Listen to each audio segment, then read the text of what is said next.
The Indiana Hoosiers decapitate ninth-ranked Illinois, and that's putting it kindly. They emasculated Illinois, decapitated them, destroyed them, manhandled them, whatever the term is. Indiana 63, Illinois 10.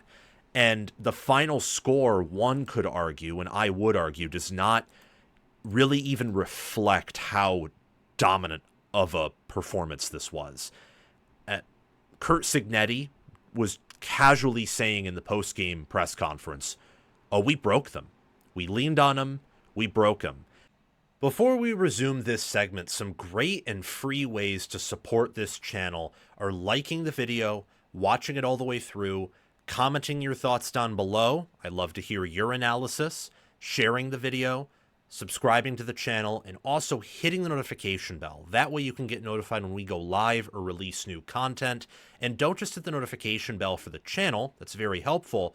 But what's also helpful and free and useful to you, if you are a diehard fan of a specific team and want to get notifications whenever I make content about a specific team, not just my content in general, well, we have playlists for every Power 4 college football team, so the notification bell on any of those playlists you are interested in.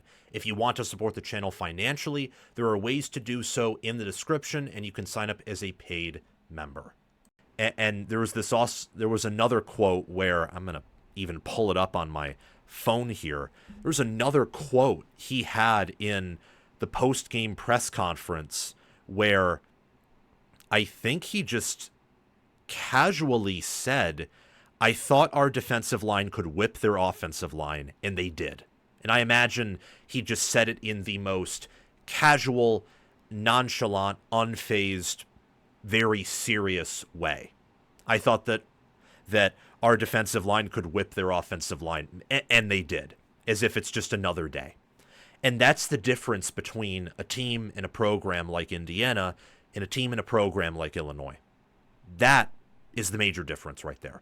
Illinois right now is a team and a program that is phenomenally coached and that punches above their weight class. But they have cycle years, and they have natural limitations on what they can do due to talent.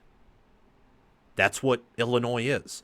So they are that program like in the Big Ten West back when it existed, where they would win a lot of games, they would outcoach teams against maybe the Big Ten East teams. They would try to punch above their weight, but talent would prevent them from doing so. So they'd just be a nice, good, maybe at best great team, but they had no hope of consistently beating other great teams if they themselves were great. And they could never win the Big Ten. They could never reach the playoffs. They realistically were never a true top 10 team. Minus 2017 and 2019 Wisconsin. I'll give the Big Ten West that. But outside of that, my point stands. Indiana, it's almost like their lack of blue chip players doesn't even matter. That's how well coached they are. They develop at an elite level. They scout at an elite level. They call plays at an elite level. They game plan at an elite level. Signetti, you know what Signetti is doing? They are up 49-10. Mendoza takes his second sack, and Signetti is yelling at his offensive line. He's just completely losing it. You're up 49-10, and you are losing it like you are Nick Saban in the national title game against LSU in 2011, or to end the 2011 season. It was technically 2012. And you're losing it while you're dominating the game over what many coaches would treat as a non-issue. I'm watching Shane Beamer, Eli Drinkwitz, Biff Poggi, Matt Rule constantly change emotions on the sidelines, smile a bit, get emotional, tighten up, and Signetti is just there casually walking, same face or same two faces. It's either totally serious or I'm not going to yell on the show because that would not be a good experience for you all, but he's yelling at his players for making a mistake. Indiana, they were favored by 7.5, 8.5, 6.5. I don't know what the lines exactly were at a variety of books. I know for ESPN it closed at 7.5. The line started out, I think, at 3 3.5. It came that much up throughout the week. It doubled in Indiana's favor, despite the public and several sharps, I would say, being all over Illinois here. I told you, and this is a victory for our channel here on College Football with Sam. We said, you can go find it in the Illinois-Indiana preview video. You heard it here in the reaction segment. You can see it even in my video title. You don't even need to watch my Indiana-Illinois preview videos. We had 3 of them. You can just see it in the title. I gave you 15 reasons why. 15 reasons why Indiana would destroy and dominate Illinois. And they did. 63-10. From my perspective, it was obvious from preseason research. If you didn't think so, that's not your fault. I got a lot of things wrong in the noon window. I picked Utah and Wisconsin and Clemson, even though I didn't make a video about Clemson to win. I was incorrect almost entirely about the noon window. But here, I became very intimate and familiar with Indiana and Illinois' rosters in the preseason. And the more I looked at them, I thought to myself, Indiana, if they just had a sprinkle more of 4- and 5-star players, they could actually win it all with the staff and roster they have. They just, their size, their speed, the moves they made in the portal, the PFF grades, how they played last year with their schedule, where they got dominated by Notre Dame and Ohio State, but they kept it competitive at times for a quarter.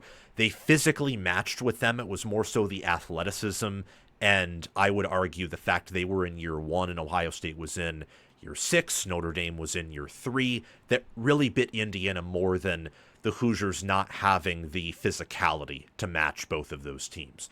They didn't let Ohio State run on them. Outside of one play, they didn't let Notre Dame run on them. And they had actually success running the ball with their halfbacks against Ohio State and Notre Dame a bit. The problem was their pass protection.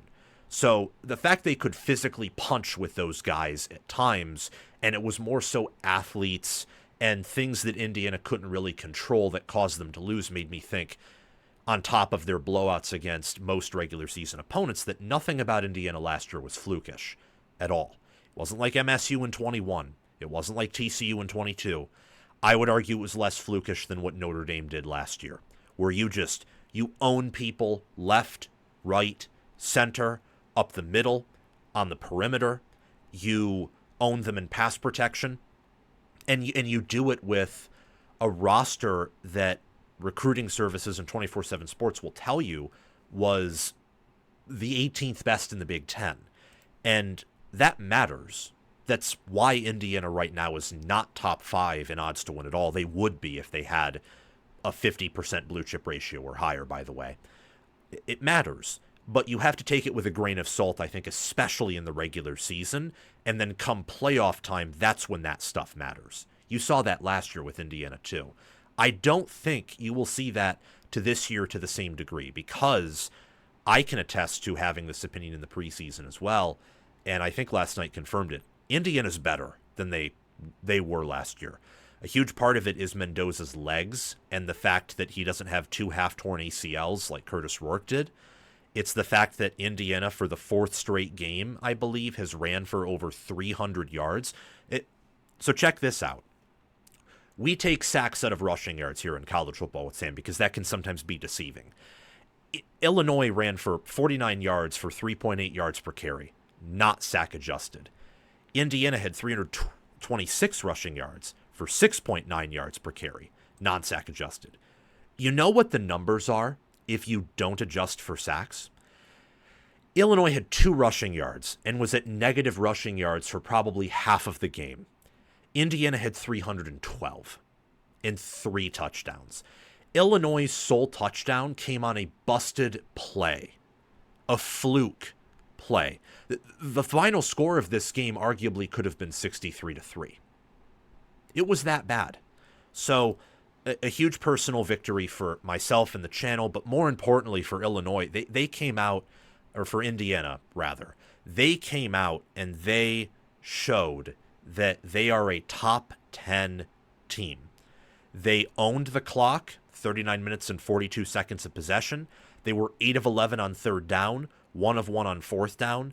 They sacked Altmaier 7 times, and most of the time they only brought 4. It reminded me so much, and this is where I think it's satisfying to Signetti internally, that staff and that program and the fan base.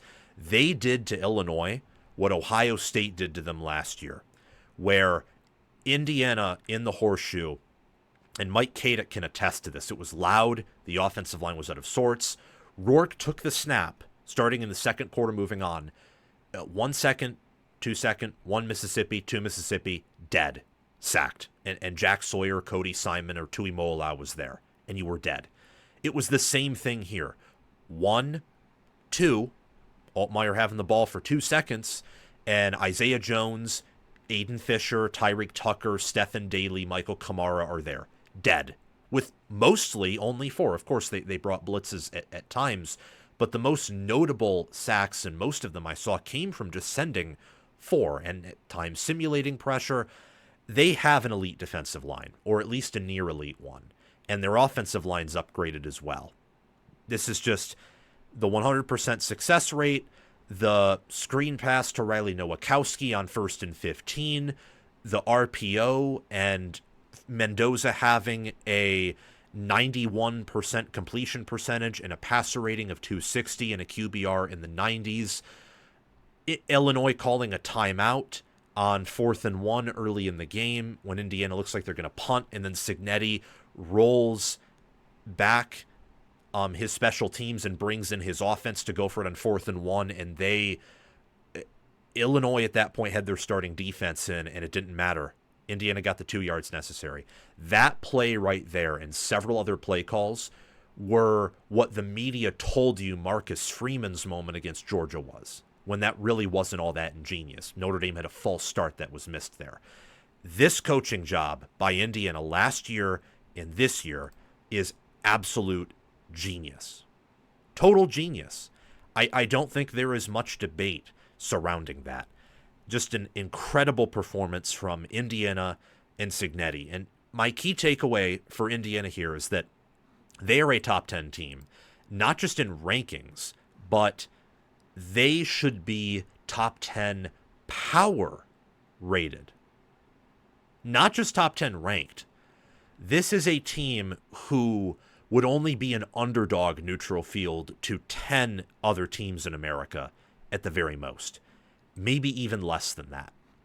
Now, we'll get into this a little bit later on whether or not Indiana actually has national title potential, but there are certainly teams who can win it all that Indiana could beat, and they would not be more than a touchdown or even a field goal underdog to. My question for Illinois, takeaway for them, is what's their culture? Does this shake them? Does it break them? A loss like this can cause long-term catastrophic damage. It can really ruin your image. I know that Illinois did not think they were going to get manhandled like this. Now, I thought that fairly early in the game, Bielema understood that they were not going to win. I thought, I forget if it was when Indiana was up 14-7 or 21-7, they panned to the sidelines, and it looked as if Bielema understood that it was going to be a long night. But 63-10, and Indiana's second stringers running down your throat and easily pushing you around, and seeing that Indiana's second stringers might be better than your starters, and it's not like Indiana's the deepest team in the world. I think Hoosier fans and even Signetti would tell you that. He said in the preseason that they weren't where he wants them to be. And look, they're 4-0. They're top 10. They're actually 6th right now, I believe, in ESPN's FPI. They're top 5 in KFord power ratings. They are high flying. And to a certain degree, with Illinois, this doesn't change my opinion of them all that much. It doesn't. Because I thought that Indiana would win this game by a substantial margin. And I said in the preseason that Indiana's not a top 10 team. There's almost no world where they are top 10, let alone top 15. They could be top 20, though I wouldn't say so after tonight. Right now, I think they're probably top 30, top 15 in ratings. They're an average, above average, maybe Power 4 team. And this is where I think maybe Illinois could be abandoned too quickly in some of their future games. I think this is going to be their worst loss of the year. This was their worst matchup. It's on the road. You were inflated in the rankings. You may have been high off your own supply, and Indiana has the best trench play you're going to face all year, which means that Indiana is better at what you want to do. This is 2021 Georgia-Michigan theory, where what Indiana wants to do or what they're capable of doing, because I think they want to run more RPO and be more explosive and finesse than Illinois does, but Indiana is also more capable than Illinois of playing that physical brand that Bielema wants to play. So Illinois wants to be physical. Indiana says, okay, well, we have 4 aces in our hand.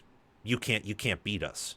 And we'll be physical too. And we'll outrush you by 300 yards. We'll sack you 7 times. And the 2 times you get sacks, one of them will be late in the game and the other will just be a missed assignment.